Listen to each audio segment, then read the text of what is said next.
বাংলাদেশি দুষ্কৃতীদের দ্বারা অপহৃত শীতলকুচির পণ্ডিতপাড়া গ্রামের বাসিন্দা উকিল বর্মনের মুক্তির প্রার্থনা করে কোচবিহার মদনমোহন মন্দিরে পুজো দিলেন উকিল বর্মনের পরিবারের সদস্যরা। এই পুজোয় উপস্থিত ছিলেন কোচবিহার পৌরসভার পৌরপতি রবীন্দ্রনাথ ঘোষ এবং এনবিএসটিসির চেয়ারম্যান পার্থপ্রতিম রায়।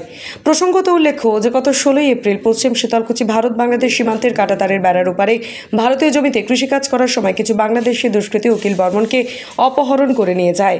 আজও উকিল বর্মন বাড়িতে ফেরেনি, তাই উকিল বর্মনের মুক্তি, ভারতীয় সেনাদের সাফল্য এবং দেশবাসীর মঙ্গলের জন্য কোচবিহারের প্রাণের ঠাকুর মদনমোহন মন্দিরে পুজো দিলেন কোচবিহারের পৌরপতি রবীন্দ্রনাথ ঘোষ এবং এনবিএসটিসির চেয়ারম্যান পার্থপ্রতিম রায় সহ উকিল বর্মনের পরিবারের সদস্যরা।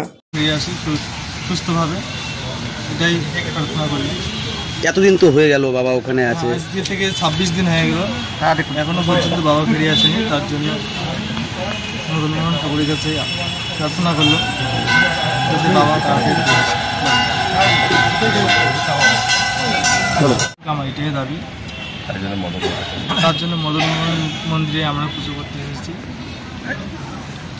এমনি বিএসএফ এর সঙ্গে তোমাদের কথাবার্তা হয়? না, আগে হয়েছিল, এখন ওরা কিছু ইস্যু করে না, তার জন্য এখন ওদের কাছে আর ইয়ে করছে। চিন্তার মধ্যে আছে। তোমার নাম? আমার নাম পরিচিত। মদনমোহন মন্দিরে পুজো।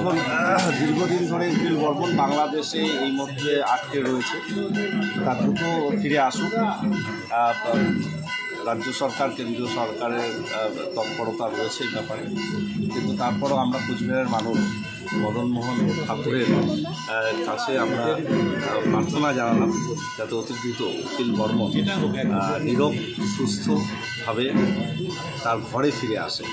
একই সঙ্গে আজকে তার পরিবারের, তার ছেলে পরিতোষ বর্মন এবং তার দাদা প্রফুল্ল বর্মন, গ্রামের লোকজন শীতলকুচি থেকে তারাও এসেছে।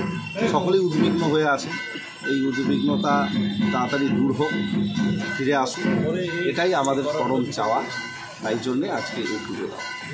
পাশাপাশি সেনাবাহিনীর জন্য এবং ভারত পাকিস্তান বর্ডারে আমাদের সেনাবাহিনীরা জীবন বাজি রেখে যেভাবে লড়াই করছে, তারা সুস্থ থাকুক, আমাদের সেনাবাহিনীর সাফল্য হোক এবং তাদের পরিবার পরিজন সুস্থ থাকুক, উদ্বিগ্নতা তাদের দূর হোক, এই কামনাতে আমরা আজকে মদনমোহন বাড়িতে সকলে মিলে রবিবারে আমরা পুজো দিই। ভারত বাংলাদেশ সীমান্ত এলাকার কৃষক রাজবংশী সম্প্রদায়ের মানুষ উকিল বর্মন গত 16 এপ্রিল অন্য দিনের মতোই কাঁটাতারের বেড়ার ওপারে তার কৃষি জমি আছে, ভারতীয় বিএসএফ এর কাছে গেটে সমস্ত বৈধ কাগজপত্র জমা দিয়ে সমস্ত নিয়মকানুন মেনে চাষের কাজে গিয়েছিল স্বামী স্ত্রী মিলে।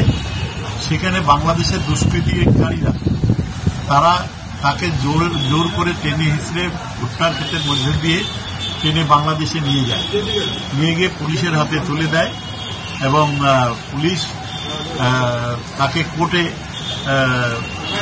হ্যান্ডওভার করে। তো সেই ক্ষেত্রে আমরা ঘটনাস্থলে ওনার বাড়িতে গিয়েছিলাম, পরিবারবর্গের সাথে দেখা করেছি। পরে ওখানকার বাড়ি যে ক্যাম্প আছে, মিস্টার রাজকুমার সিং, ইস্টার্ন ডেপুটি কমান্ডার, তার সাথে ডিটেলস কথা বলি। ফিরে এসে আমাদের ডিএম সাহেব, এসপি সাহেবের সাথে কথা বলি।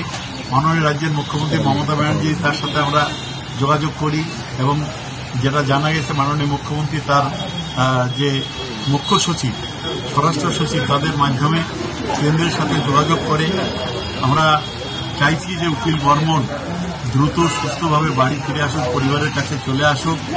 এই প্রার্থনা নিয়ে আজকের প্রাণের ঠাকুর, কোচবিহারের মানুষের সম্মানের শ্রদ্ধার ঠাকুর মদনমোহন বাড়িতে আমরা পুজো দিতে এসেছি। তার পরিবারবর্গকে নিয়ে, তার ছেলে পরিতেশ বর্মন, তার দাদা প্রফুল্ল বর্মন এবং অন্যান্য গ্রামবাসীরা তারাও এসেছে। আর ভারতীয় সেনা ভারত পাকিস্তান বর্ডারে নিজের জীবনের ঝুঁকি নিয়ে যেভাবে দেশ মাতৃকাকে বাঁচাতে, দেশের মানুষকে বাঁচাতে, দেশের সার্বভৌমত্বকে বাঁচাতে, রক্ষা করতে রাত দিন যেভাবে লড়াই করে যাচ্ছেন, সেই সেনাবাহিনীর জওয়ান এবং তার পরিবারবর্গের মঙ্গল আমরা কামনা করে এখানে ঠাকুর মদনমোহন ঠাকুরের কাছে পূজা দিয়েছি, প্রার্থনা করেছি তারা যাতে সবাই ভালো থাকে, তাদের পরিবারবর্গ যাতে ভালো